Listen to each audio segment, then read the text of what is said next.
I'm going to test you all to see how good you are with detecting fake news. So I'm going to I'm going to talk about four different scenarios. And if you think the story that I'm telling you is false, I want you to yell out fake news. If you think what I'm telling you is the truth, stay silent. And at the end of it, I'll pick 2 people at random to win a special prize based on how well you have participated, okay? All right, just a little bit of bribery there to get you going. All right, so here's the first story of 4. Companies are implanting microchips in their employees so they can more easily enter the office building, order food in the cafeteria, and make copies on the copy machine. Is that true or false?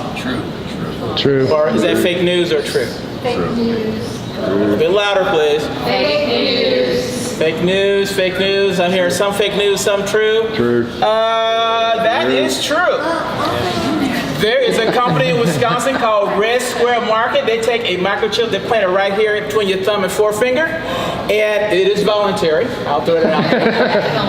All right. Once they put that inside of your hand, you're able to just wave your hand over some pad, and you're able to walk into the building.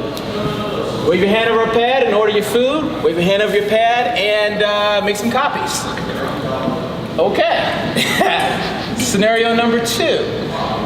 Companies are scanning the brainwaves of their employees to make it more easy for them to determine who needs to take a time out because they're so stressed and who maybe is so stressed they need to be fired. Is that fake news? Fake news. Or is that true? Fake. Who says fake news? Let me see a hand this time. Fake news needs to be true? Some say it's true. Well, this is true. In China, they have this thing called smart caps. It's like a little tool they put inside of a factory helmet hat. And it measures your brain waves. It checks for things like anxiety, for stress, and other things.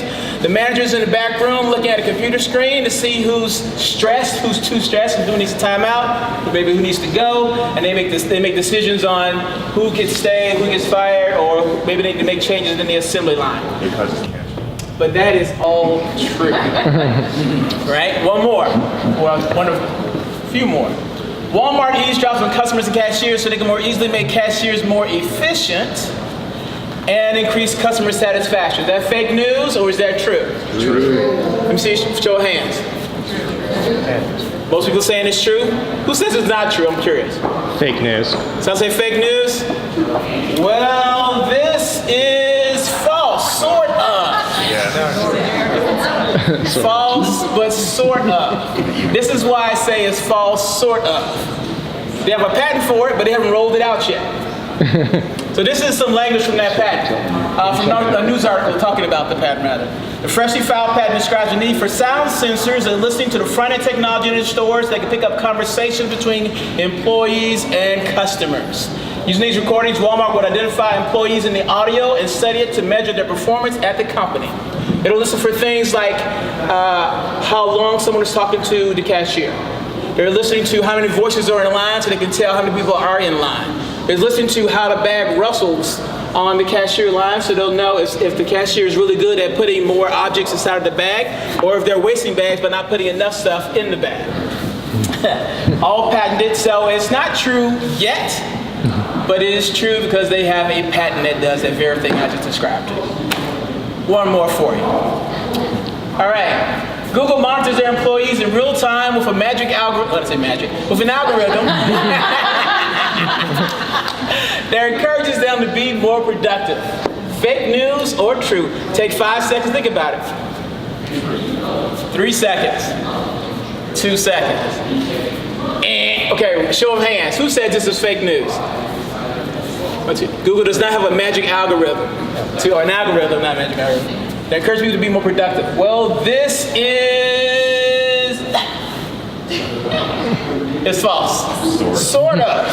Sort of. Because they have a patent that does the very thing. The application describes a system. This is from the same article from Daily Mail.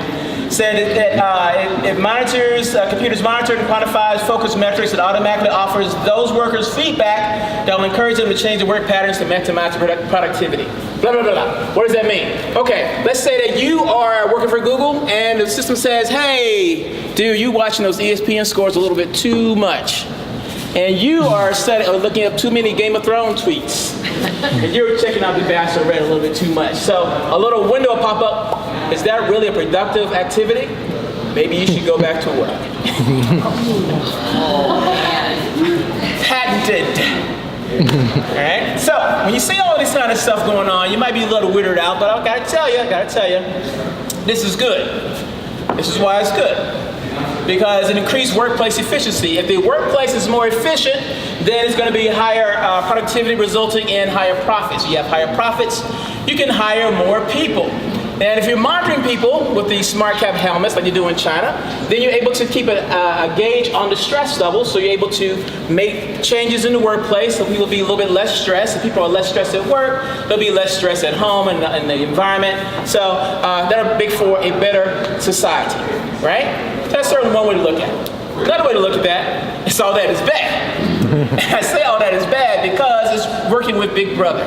Studies prove that if people are constantly surveilled all the time, then this phenomenon of self-censorship kicks in. And people are thinking to themselves, okay, I have an idea for something, but I don't really want to make any waves and get in trouble, so I'm not going to say anything. So people are going to start keeping their ideas to themselves, which costs the company a competitive advantage because people aren't taking risks, they're not innovating, so the company suffers. Also, people always make the arguments that a lot of these algorithms are not biased, so they're not going to discriminate against people. I always caution people when saying that is that machines aren't biased per se, but the people that program the machines have biases. So until you program the biases out of the human beings that make the algorithm of the machine, you're always going to have that type of danger, right? Yes, and so all that to say, that is the end, perfectly timed. We pick 2 people out of the audience who can win a special prize, and that person will be you because you're smiling so nicely. And you, because I heard you say fake news really loud. Yes. All right, so the prizes are a book. Books that I've written. One is called the Sourcing's New. What's it say? What's the title of the book? I forgot. Contents of New Sourcing. That's right. I was going to say. And this one is Resume Forensics. They are both books that teach you how to find people on the internet. So there you go. Done.